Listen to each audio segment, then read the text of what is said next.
So I had never heard of rejection sensitive dysphoria, RSD. And of course, growing up, I didn't know that ADHD could be a thing with women and or how it presented. So when I was going through elementary school and the formative years of schooling, um, I was afflicted more than most to what people thought, like what they, um, believing that what it was that they thought about me mattered. And when you're in elementary, when you're in junior high and high school, we're trying to develop a sense of self to begin with. But when you're so incredibly on edge and so incredibly, guarded with yourself, every little thing when you have RSD that would normally seem, kind of big-ish or whatever, or traumatic or whatever when you're that age, because you're just that age and you're learning, was insanely amplified. And I can tell you now that I understand RSD, and can look back into some big situations through my life and be able to pick out where I was just, I guess you could say overreacting, but overanalyzing and being too, far too sensitive about a situation, and also seeing some of those situations for exactly what they are and realizing that my reaction was completely valid. I was horrifically bullied when I was in elementary, junior high, and high school. So that in itself was bad, but my perception of it was even worse. And the thing that I think really, really hit me when I was probably in my mid 20s, is it started kind of coming out, but I didn't understand it at the time. But I went over to a girl's house who was really super popular in high school. And I remember sitting at her kitchen table and I couldn't believe I was even there. And she looked at me and she goes, "I cannot believe I am hanging out with Heather Spataro." I'm like, "What the hell are you talking about?" She's like, "You were the most popular girl in school." And I looked at her like I thought she had lost her fucking mind, because in my eyes, who I was talking to was one of the most popular girls in school. And how could she think that about me? Because I was nobody. I mean, and that became a reoccurring theme in my life where people actually were like, "Oh my God, you never actually saw the way that you were viewed." And I'm not saying that to brag. I'm not saying that to be like, "Oh, I was like super popular," or anything like. No, what I am saying is that I could not see what everybody else saw. RSD fucked me up so bad that I was terrified in high school. And so between RSD and just ADHD in general, not understanding what it is, really formed my personality and formed my ability to hear behind me. Like, I have incredible hearing. Why? Because I was always listening to hear about the things that people were saying about me.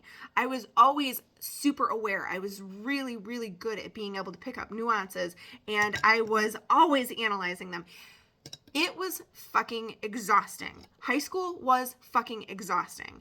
And yes, I had bullies. Yes, I had some incredibly horrific experiences that were true, that were truly horrific, and that wasn't just me overreacting.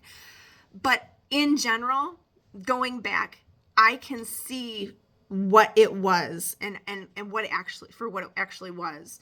And God, I wish that I could redo high school. Not that I want to redo high school, because who the fuck wants to actually go through high school again? Because that shit sucks to begin with, even if you're not neurodivergent. But I just wish that I could redo it and actually enjoy it, because I struggled.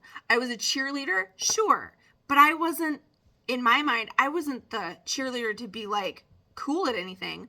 Cheerleading for me was repetition. Cheerleading for me was the ability to perform and be in front of a crowd, but also not be singled out, and repetition. So I got really good at repetition, and I was able to be great at that. And in choir, I always have been able to sing. I've had a pretty decent singing voice. And in choir, it was repetition. It was the continual, the practicing of the vocal, like the vocal scales and stuff like that. It was repetition.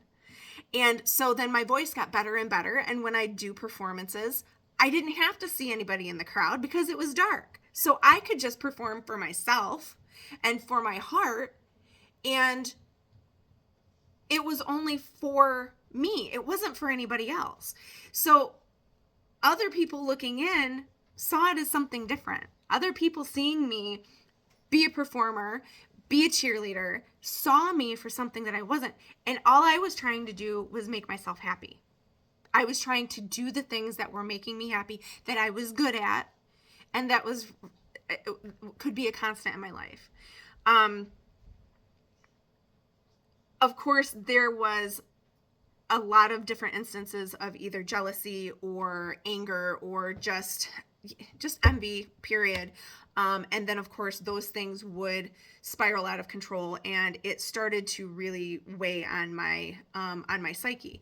But, I say all of this because I understand very, very well what RSD can do and how it can shape the way that you see yourself. Because as an adult, after I got out of high school, I was in a marriage where I was not so happy, and I blew up to 300 pounds. I went from a size 6 to a size like 30, 36, 37. And that made me hide. So then not only was I worried about what everybody was thinking, but I was terrified to go out into public that somebody from school would see me. So I would go grocery shopping at 1:00 in the morning when Meijer used to be open 24 hours a day.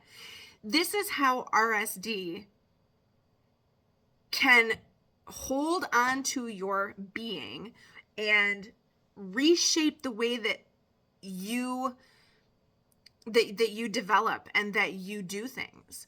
And I think that RSD is just, for me, it's the worst thing that's ever happened to me. It's the worst. I don't want to say affliction. It's the worst. It really is. Because if I didn't have this, where would I be now? How would I be feeling? Would I have gone through the massive amounts of like deep, dark struggles that I did? Probably not. Do those struggles make me who I am today? Yes, absolutely. But definitely makes me go back and go, shit, it could have been easier. It could have been a lot less pain. It could have been a lot less of a struggle. And that's hard.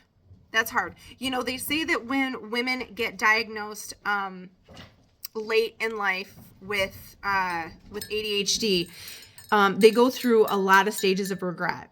And I don't really, the nice thing for me is that I don't typically tend to regret a lot of things. Like, I've always kind of been the person that's like, I'm going to just do this, and this is what I'm going to do, and I'm not going to apologize for it later.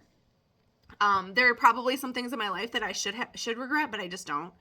But I do wish that I had this diagnosis much earlier in life, just because I know I would have had an easier time of it.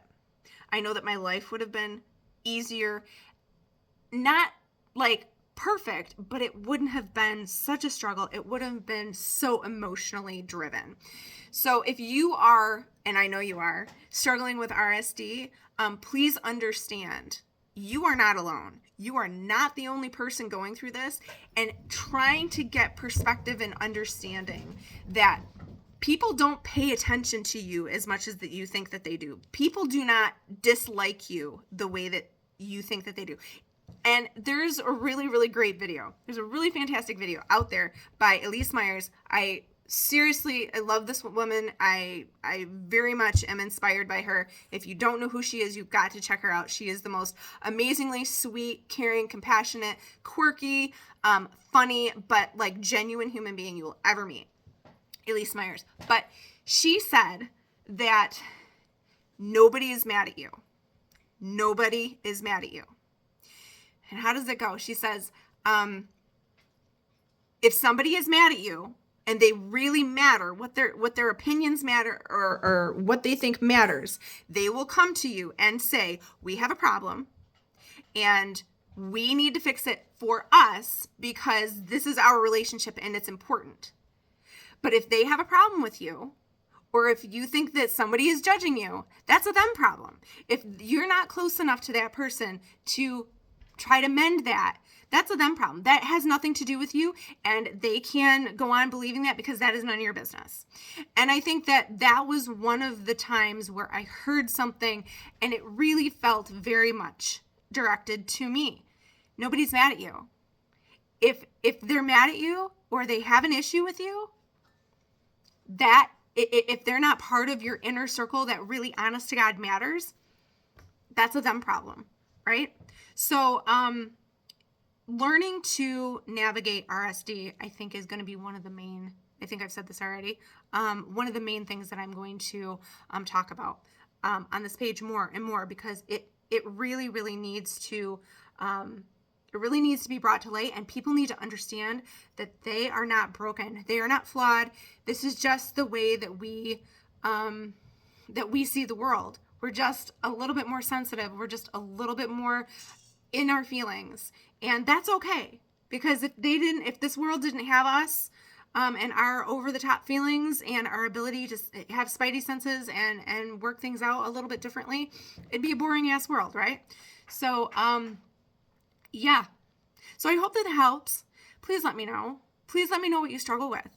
Please let me know what aspects of RSD have crept into your life and completely made issues with what's going on.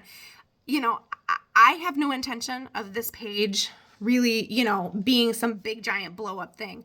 I want this page to be more definitely a support group, but also I want to connect with women in my area, West Michigan. I'm initially from Muskegon, Michigan. I live way up in northern, Montague up towards Shelby now. We've relocated. I want to try and find this group of women. So not only can we be on here, to talk and to support each other, but also to potentially get together and be together in person, because this whole digital age of AI, this is wreaking havoc on the ADHD mind too. And so we need to be able to connect in person. So, okay, I've talked for far too long. It's almost 13 and a half minutes here. And I think my house is starting to warm up because I'm starting to get hot, or maybe it's just because I'm sitting in front of my hot tea. I hope that you have a great day, and I hope that this helps. We'll talk a whole lot more about this, and get your brain straight, just like I'm trying to get my brain straight. So talk soon.